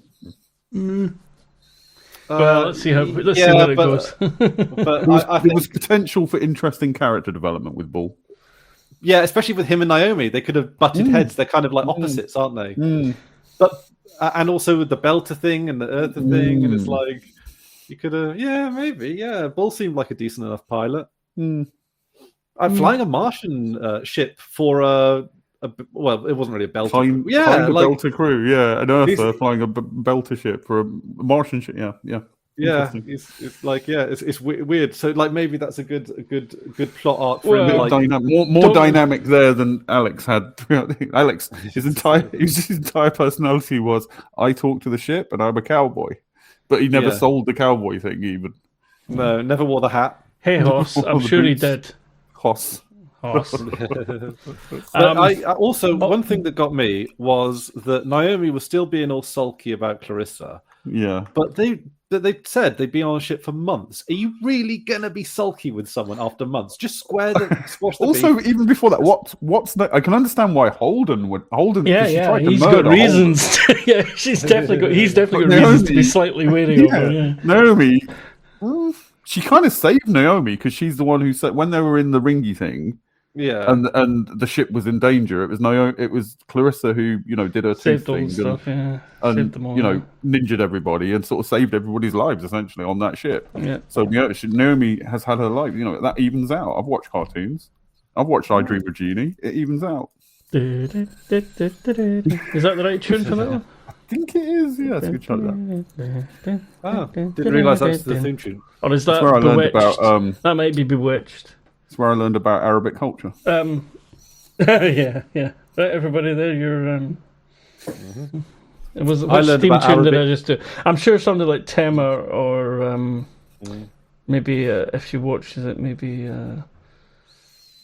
Isn't most of our like numbers like Arabic invented? I believe, and this might be wrong. This might be Indian propaganda. I believe we call them Arabic. And the Arabs used them, but I believe the Indians invented them. I believe the Arabic cultures got them from the Indians. Is my understanding. So we that's are Arabic so propaganda. easily sidetracked. It's from Arabic this propaganda episode. that they invented those numbers. Yeah, It's big to be Arab. honest, yeah. See, I got to be honest. Sometimes I think we overthink about this. It's like it was invented by humans. It's a human. Exactly. very much so. Exactly, Yeah. it's humans. But then that's easier to say from the imperial core, It where absolutely we get is. credit for everything. Doesn't matter who invented it. It's fish and chips, and it's ours. I mean, Italians did not invent pizza. I refuse to believe that. No, I disagree with that. I would say what we generally refer to as pizza now is an American invention or American development. It's certainly not what Ghosty refers to as pizza. But I'm a pizza pluralist. Like I think they're all just different forms of pizza, and the Italian pizza did prick us. But with hamburgers, Hamburg invented a hamburger. It's a but like it's the American version that's distinctly different from What is the Hamburg version of the hamburger? I think it's just like a meat sandwich, or a ground. Like it's the prototype of the same thing, but yeah. And obviously, the Earl of Sandwich did not invent the sandwich. I mean, that's the idea that he was the first person. Yeah. I mean, the point. I think what the point is, he's the first person of a particular class. Yeah, I was about to say do it's it. first posh And that's- person to yeah, ask for yeah. it. That's a different Yeah. thing. Yeah. yeah. I bet he saw the men eating them and thought, Yeah. Name What this about after the toast? myself. Who amongst us has had the toast sandwich? Toast. Oh, No. yeah. No, I think I might have had like a bite and gone no. Okay, I keep It's meaning just, to try it's just a texture thing, which is But fine, the but it's not one that because I don't like crisps on sandwiches. I'm not against it or anything, but I personally don't. That's I don't one that I enjoy. can I don't do. enjoy. I don't like soft, crunchy soft. and see, I've got very similar things to you Yeah. sometimes, but that one, as long as I crunch the crisp, I can't have it with the crisps full. If the crisps are intact, No, I don't like. I don't can't like do that. crunchy. I don't like But crunchy on my if I sandwich. crush it up so that it's small bits of crisp, I can do Even it. those like crispy onions you get sometimes. And sometimes Yeah, you you get those. get them on in a little I don't tub like or that. whatever, I don't yeah. like. I don't like crunchy on a sandwich. What about I like- pickle? I like smooth and. But pickle and can be velvety. crunchy. Pickles, like sandwich pickle. That's a different kind of crunch. Yes, vegetable crunch, like raw A onion. soft vegetable crunched instead of a harsh crunch. Yeah. This is ridiculous. We're even in the middle of a sentence. We went off target. Yeah, but also, although to be fair, I think that's a good subject for one of a future podcast post Space Virgins. Yeah. We could eat I could try a toast sandwich on camera. We could all have a different sandwich and talk about it afterwards. I'm English and working class. Like I eat bread with every meal. And I've had I've had like lasagna sandwiches. Yeah. Have you ever had a sandwich once? I've had a pizza sandwich. Yeah. I've put pizza on. Scotch pie sandwich. Yeah, that'd be good. Yeah, we did that. Yeah, not had it, but yeah, that would be good. Yeah. And, cheese and tomato in a croissant. That's nice. That's not working class, by the way. Though. That's not cheese. No tomato. Oh well, plant-based cheese. Yeah, that's what I thought you were going to say. I like cooked tomato. I like tomatoes pulped up and made into a sauce. That's delicious. Or sun-dried tomatoes. Yeah, sauces. But fresh or raw, tomatoes that are whole. There's too much. The closest I can get to that is chopped tomatoes. Chopped tomatoes. No, even that's too much for me. I could eat a bowl of cherry tomatoes. No, I can't. No, that is a massive mixture of textures all at once. Oh no! I think we do seem. I think on an individual basis, I think we do lean more carnivore or herbivore. I'm sure, biologically speaking, this is absolute nonsense. But I get. I would like to be vegan, but I get pleasure from eating meat. There's no plants that I get pleasure from eating. I can eat them. I love plants, but I don't get. When people say, "Oh, I like it," it's like I can eat it. I like onions. I love a cheese and onion sandwich. Yeah. Raw onion. I wouldn't say it's something that gives me pleasure as such. The same animalistic pleasure. That changes over time, and taste buds change over time. That's one of the things. It hasn't for me. I can't comment on your individual thing, but it's, but also it's important to you gotta zhuzh up the veg as well. You can't just boil carrots I enjoy, and this is the recent one. I used to always hate cauliflower. What's this sudden boomer thing? That you're going all the vegetables that I hate, I like to try every now and then to see if I like them now. I have tried a bit, and I've recently taken a couple of things back. I've recently come to enjoy cauliflower, and I love a cauliflower cheese on a Sunday. But I enjoy that very much. But there is something specific about meat that triggers something in my brain that is like this is food. Okay. Yeah, I mean, it's protein as a protein thing. I can't think of many things to replace meat. I get it, and I do eat things like corn and stuff, but I'm not that big a fan of chicken, and that's the problem. Chicken. Chicken barely counts as meat. And corn is kind of basically a chicken substitute mostly. I mean, I'd like to be a vegan, but. And I can do without that pleasure. That pleasure isn't necessary for my existence or anything. And I should, but there is, if I think about raw beef, I salivate. If I think about onions, I just go, that'd be nice. But cows have best friends. I know morally it's disgusting. It's repugnant. There is no justification. In a world where we don't need I do agree with Drew in that respect, but. Yeah, if it was something to do with fascism, we would be the thin end of a wedge towards fascism. We're the thin end of a meat thing. The thin end of carnivorism. Yeah, that's it. Yeah.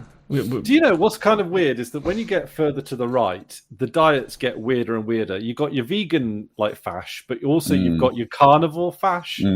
It's just well, Americans are big on that, and it's in the southern states particularly, or in Texas and stuff, because it's all we're cattle is the big thing, and it's. I think part of the attraction of right, we'll say, and they take it as a manliness thing as well down there, don't they? It's very right wing ideologies it's the attraction of fascism is that it simplifies things, and I think people who like things to be straightforward, there's one answer, and it's very clean and pure. And I think that can apply to your diet just as easily as it can apply to your political economy. Yeah, it's like a reductionism. Oh, you don't want to put your arsehole out to the world there, mate. It's the cat thing. Cats, yeah. We expect it from cats. Have we missed anything out on No. I'll tell you what, Monica. Monica's turned up on the and She's actually a journalist doing things that journalists should do. To be she fair. has been. Yeah. She has been. I think a wee bit of I'm the slimy, inveigling type journalist a lot of the time, but in this, she's a bit more openly journalistic in this one. Like you'd expect her to be. People deserve the truth. Yeah, that kind of thing. Yeah. But right, there's two things I want to say about there's sort of two notes, if you like, that I've got. One of the, I'll bring them in reverse order. What do you think? What do you think it meant? How did you take it when Avasarala speaks to Bobby about hating the job and blah blah blah? And how did you take? What did you take from that's going to happen with Bobby next? Basically, I think is what I'm asking. Is she going to join the Ross and Auntie crew? That's what I think. That's kind of what I think she's saying. At least send her out to the action somewhere. Maybe the Ross somewhere where you're more useful. Yeah, exactly. And to be fair, I mean that in some ways that kind of makes more sense, but also Bobby's that's a proper gravy train. Like, come on, like take the easy. That's not a Bobby thing, though. That's not. Yeah, Bobby doesn't take the easy path. Praetorian Guard. Yeah, basically. Okay, that's we're all. I think we're all on the same page there. I kind of reckon and both would obviously want that to be the thing that happens with Bobby. She might not, but like, who else is she going to team up with, right? Like, I guess. Also, it's something. I mean, I can't remember what happens, but it's clearly what the audience wants. Yeah, you want to see that. Give the audience, Yeah, you want to tease them sometimes, but you got to give them what they want. I mean, what would be kind of neat for the final series would be if Avasarala and Bobby just joined. Yeah, I'd be cool with that. Yeah, get Prax back. Monica can come along. Okay. The other part, which I think might be more of a Chris theory and more involved, is what do you think is going to happen with the planet then? So we've seen that there's real life there. We're actually seeing it all. There's animal life. There's plant life. Yeah, we didn't actually. I think we all acknowleded it. We didn't really. It's never an seen alien planet. It's a proper alien planet. fucking. It's not a quarry. And then you've also got this thing building, or is it growing? Do you think, or is that just the state it was in when we saw it last? I think the helixy thing implies growth. Yeah, it does imply it from what we've seen before. Usually when the tendrils go out, it usually is building changing. Something. Yeah. Well, we also had the visual metaphor of the tendrils of the plant on the planet, and then the tendrily. Yeah, the sort of the pan up shot thing. So, yeah. So anyway, I mean, possibly Drew theories as well. And if you can't remember it, I literally can't fucking remember anything. I will poker face myself and wait patiently for your. I mean. My sort of instinct is telling me that what's going to happen is that the Cortazar is going to inadvertently open up a portal to the past, and the aliens all are going to come through and they're going to start fighting, and we're going to get caught in the middle. You want to see the actual aliens? That's what you want. You want to know what they're all about. Yeah. Or I've not seen any time travel evidence before. Have you? Well, we've talked about the sort of. I think we've seen evidence of causality connections, but not time travel. Yeah. Or possibly not necessarily like time travel Back to the Future style, but like maybe there's no DeLoreans. But they're going to bring they're going to create the aliens as they were in today's space, and then they're going to start fighting or something. I would say this is to sort of illustrate or an example of what I was talking about last time about if you go into the alien stuff, there can be dangers in that. Is the recent version or the more recent version of Lost in Space, where no, not the TV show. They did a TV show. Oh, okay. More recently than that, it's very good, very Expanse-ish. It's like Expanse if it was made for several hotties in it as well. Several hotties in. But yeah, the premise of the show, like the original TV show, is that this robot turns up and is friends with the little boy. And the robot is clearly from some super advanced alien culture. And in the third season, they go to the planet of that super advanced alien culture and find out all about it. And it's awful. Yeah, it just sort of destroys all the fun. They took what was an episode of the week style show. Yeah. Made it modern and quite fun.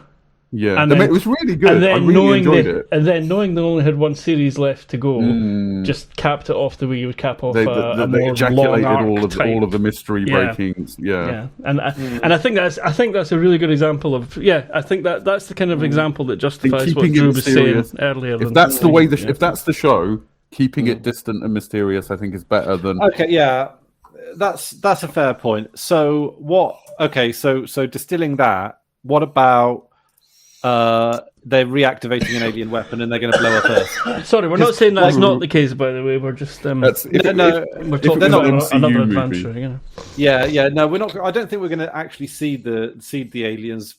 It's probably the interesting thing is us going to be monkey wrenching around with. so you mean activate? So you mean activate something like they did with Illis then? And like what happened in Holden's vision, where the beam's going to come through the gates and then it's going to destroy. Actually, because Earth seems like it's on the way out anyway, it might destroy Earth. The beams through the gates, was that the blue aliens trying to get rid of the red aliens, or was that vice versa? I can't remember. That was the blue aliens attacking the red aliens, right? Oh, I thought that was the other way around, but It may be. It may well be. In fact, I think you're right. I think it's the other way around. Yeah. That was the blue planets being conquered by the reds, wasn't it? Or destroyed or sterilized or whatever. Something like that, yeah. So I think it's going to have something to do with the aliens, because I think they even talk about. Did they even mention the term builders at some point? Yeah. So I think we're getting back into that storyline, which I'm really excited about. That's what I'm here for. I'm bored. I think Cortazar calls them the builders. You know. Yeah, I'm bored of Marco. Yeah. It's like he could have been good, but they decided that and like you say, a lot of it is to do with this interpersonal stuff with Naomi. Like they didn't have to make him a bad guy; they could have made him like Anderson Dawes or Fred Johnson or someone who's somewhere. Exactly. If he'd been ambiguous in the way that Dawes is ambiguous, because we talked at so much length as to like we all read him differently, and we all accepted that the other way was perhaps valid, but his charisma caught, and there's none of that with Marco. He's far more MCU. He's far more comic-y. Yeah, and the thing is, like, I mean, in hindsight now, Dawes died a good guy, well done, Dawes. You for not siding with Marco, basically, I think Dawes. You could say Johnson had the same thing. He was not, was protecting the protomolecule from Marco was how he died technically. Yeah. Or from anybody, I think, but particularly from Marco in the case. of I think Johnson was a little bit more of a his dimensions, right? That he is pro belt, a little bit more saviory, external savior sort of. Yeah. But there's obviously we've got to be careful of the terminology we use there, since he wasn't. Since the actor and character were black, so can't say white savior. I mean, in the show he's an Earther. That's what matters. Yeah, that's the point. Yeah. I mean, Earther savior. Earthers are the white people of the show, aren't they? Right? They're the imperialists of the imperialists. They're they're like old money or whatever. Yeah, like the establishment. But so I'm looking forward to the alien builder stuff. I actually kind of like Cortazar as well as a character, and I'm interested to see what normal guy Cortazar's like. Yeah, I don't know if I'd call him normal guy ever, but just aesthetically, he looks like he doesn't look like the sort of I agree anymore. I agree. Cortazar is he's an interesting. That's the problem with Marco. He's not an interesting character. He's a well performed character, but it's not. The actors. It's still the actors doing what he can with what he's got. I mean, to some extent, I suppose I would say the actor playing Phillips doing the same thing as well. He's not doing a bad job. Great. Yeah, it's great the character, not the actor. Yeah. There's very few times where they haven't got like peak actor, even for some of the smallest roles. I don't know if this is an actor thing. I really don't like Philip, and it's maybe the actor's doing a good job, and I just don't like the character. Yeah, I think that's how I feel, and I think if you look at it, that's what it is. Yeah. So I mean, he's a young guy, and he's doing a good job at playing a character that is very hateable. So well done on that. He's very lavish. Very lavish. Yeah. Oh, also he shot his friend. That's another thing. Where do you think that? Yeah, where do you think that's going to go then? Let's go with that. I mean, obviously it's not as deep a storyline as any of the other things. But where do you think that's going to lead? He's wearing alligator skin, so there's a little part of me is like. Well, I thought that might have something to do with your opinion. Do you think it's real alligator skin though? I think he's got scammed. Nah, I think he's got scammed. Let's have a look.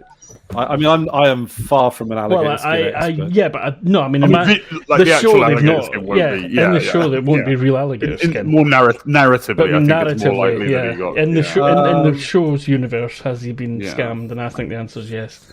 Yeah. Because he's that kind of Probably, person. Well, Yeah. getting an alligator skin from like when you talk about the supply chains and all that kind of stuff, alligator skin's going to be pretty. He's not going to be able to afford it, is he?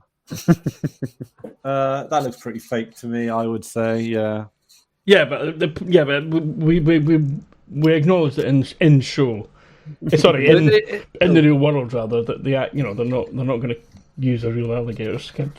Oh no, but it looks like it looks fake. Yeah, they're trying to make it look. Right. Yeah, I blurred out. Sorry. Yeah, like it looks like it's fake. If you know what I mean. Yeah. I know what you're saying. Yeah. It's too symmetrical. You know how. Yeah, like. Yeah, he's the coattail guy. I was like, I think there will be no repercussions to him getting shot whatsoever. That's some poker face again. No, I reckon he'll probably get seen. Someone will record it on the phone, and that might cause some internal. Record it vertically. Of course. Yeah. Well, actually, their hand terminals are horizontal screen. They kind of they stick out a bit. It's even more often holding them. They're not. I only think of Miller when I think of the phone. They're they're not as narrow as these. So they are slightly less changed. Oh god, you can see you guys. Yeah, slightly less. There you go. That's what it looks like, but backwards. So everybody point to the thing. Point to the. No, wrong way. No, wait. Is that? Yeah. Oh, that's crazy. All right, yeah. So, what excitement have you got coming up in your life, Christopher? Oh well, I am going on Ozone's podcast later today. Oh, cool! Ready. Excellent. Yeah. Yeah. So I'll say hi from us. Will do. And thank do you, Otis, for getting. Do you know what you're talking about? And not a clue. No. Okay. I mean, I might be the one. Is it a wing it type of show? Then, it's a wing it thing. Yeah, I've got to catch up. I've not watched one of them yet because I don't want to not keep watching. If you know what I mean. It's like the opposite of TV to me. It's something that I would actually like to watch as it comes along. Because these kind of things that are recorded like a live chat are quite often, like when we talk about Linux things or anything like that, it's kind of sometimes contextual to what's happening in the Linux space, whether certain actors are being bad within the community and stuff like that. So I think it's worth. I know it's not all Linux stuff, but I think it's worth taking these things as at the time. And I feel now I've got a bit of a backlog, but I will try and get around to it. I've been so busy with other things. Yeah, the last one I've seen was the last one I've seen is the Owncast guy, and I really enjoyed that actually. Because he explained a lot about how what the decisions he made along the way for Owncast, and because as far as I'm concerned, Owncast is one of the best Feddy pieces of software. Definitely, and a lot of it was like how he was talking about how he did the chat the way that he did the chat, because he could have linked it in with the Fediverse, but then that would have meant a lot more resources at the same time as it doesn't work because the chat on the side of a stream is contextual. It wouldn't make sense if you just started spamming, all that kind of stuff. Like it was, because I mean, I'm love Owncast because didn't we set up a freebooters Owncast channel or something like that? You're muted. Not in software. Oh yeah, 24-hour rolling freebooters episodes. Yeah, maybe this should be off air or whatever, but I thought it'd be good to put other stuff in the roster that's like adjacent, like Hamish's stuff if he's up for it, and like various other stuff. And then I thought, well, why not just make like CCTV? Just like anything that's Creative Commons. Oh, right. I thought you meant you had cameras somewhere. Like, what? Like any Creative Commons content we spot around whatever that we think would fit a sort of a vibe, a theme, and just put it on, and it's like a TV channel. Okay, you can make playlists on Owncast, not on Owncast, on PeerTube rather. So you could always Yeah, but there might be the some way idea to of hook that tuning up. in and it's at a particular time, and you see it or you miss it type thing, like TV. I think would be That's cool. what I mean. No, you could like make a playlist from PeerTube, so it's CCTV as you put it, but and just run it. I don't mean make it so people can pick. I mean make it so that that's running as a stream. Oh, really? Okay. I don't know if you can. I'm just saying that would be that's an idea, because I don't know how you're running the thing as it is. I've never ran offline video from it. It's just from FFmpeg. No, but I mean I don't even know the mechanism by which you get that into a stream. But am I right in remembering that the only way to really do it is to encode everything into a single video file? That's the best way we found when you've got videos with different frame rates and different encodings and stuff. Yeah, just make it FFmpeg it into one big long video and then just play it. And yeah, so. And where does the video get hosted on the server? No, that I tried to do it on. So the Owncast itself is hosted on an Oracle free VPS, and I tried to do another Oracle free VPS to FFmpeg to that one. But just didn't have enough CPU. It takes quite a lot of CPU to do that. So Ghosty donated a server, and it's coming from that. Oh, fantastic! Right, so is Ghosty sort of OBSing into the? Well, just straight from FFmpeg, just FFmpeg. Oh, there's a way to put a key in it, is there? Oh yeah, Right, I didn't realise. Yeah. But the same mechanism as you would use to exactly, plug in OBS sort of thing. Gotcha. Yeah. Well, FFM, Simple Screen Recorder. FFM. Simple Screen Recorder, which is like obviously the very simple screen recording software. That can actually also do streams, but you can only stream one thing, and that does it all through FFmpeg as well. But can't that do screen capture? Yeah. So you could have multiple things. Thing. Yeah, but you could have multiple things happening on the screen. So you could have like a video with an overlay with you clicking on things and stuff. Yeah, except you can only do one sound source as well. So if you wanted to, that wouldn't be a problem for me. I could mix them at my end. So. You could mix them. Yeah. All you got to do is have a single output, and then So yeah, if OBS goes tits up, then Simple Screen Recorder has options. I feel like it's partway there already, personally, but it's now and again it redeems itself. It just seems like they mess with stuff too much. Yeah, I agree. I mean, I'm on. I use Debian, by the way, and good to know. The OBS in the repositories of Debian has. I mean, obviously, it's going to be like the same version since years ago, but like so far, so good. So my OBS is 31.0.3-browser-1 because I need to use the one that's got browser stuff built in. The plug-in version of the browser stuff doesn't work for me for some reason, but the version that's compiled with browser stuff into it works. So I can, and that's only for one thing really. The only thing I use it for is the emojis that fly up the screen during the live stream. That's all it's for. Really. Yeah. But there are other ways. You can use it in other ways because grabbing having lots of servers and being able to put something up on HTML and have it, shown up as some sort of dynamic thing is quite handy as well in the long term. Yeah, I do keep meaning to make an effort to make, frames and stuff for my streams and videos, but this is pretty high effort. We've got the flags, we've got the consistently positioned 3 people. We've got our little there's a bit of production going on. All right, fair to say we're done? I believe we're done, yeah. Stick a fork in us.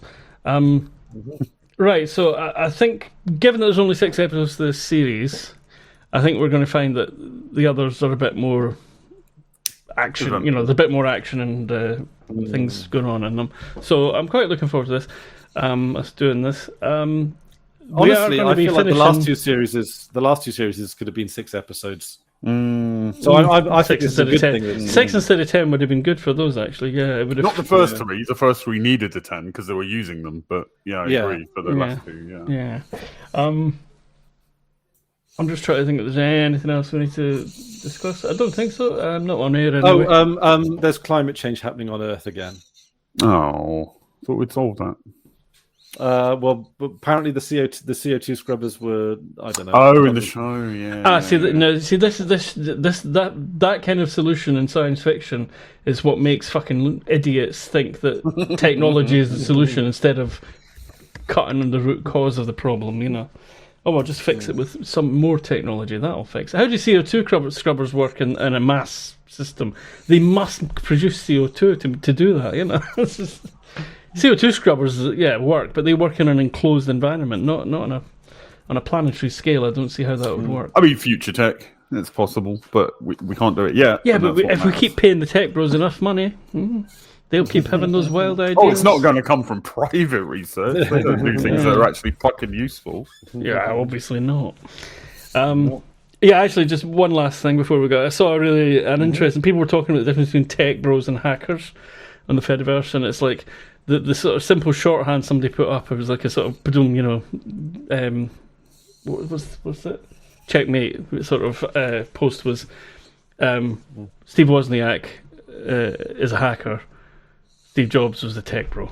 There we go. Perfect shorthand for it. Grifting salesman type person and an actual technical person with ideas and skills. There we go. Well, that's good. I like that. Yes. Well, thank you for showing us your pussy. That's been very kind of you, Chris. First time you've shown pussy on the stream. And thank you. I'm forever showing my growler, but that's just. If you keep this up, I'm actually getting my dick out. No. YouTube. That's all right. I'll get. We should sort of pretend that he's done it one day. But it's too late now. But we should pretend one time that he didn't put the segment thing in. just put blur it out. Blur. Yeah. No, put the little. This is a funny segment, strange segment. And just chat as if he's talking for a few minutes with his dick out. When I did that, I had no idea that it was going to be. It's been useful. It's been useful because it's the word segment is it's so. Anyway, shut the fuck up and end it. I hate it when podcasts do this when they keep going. We're going to end it, and I'm not like anticipating the ending, and then it never fucking comes.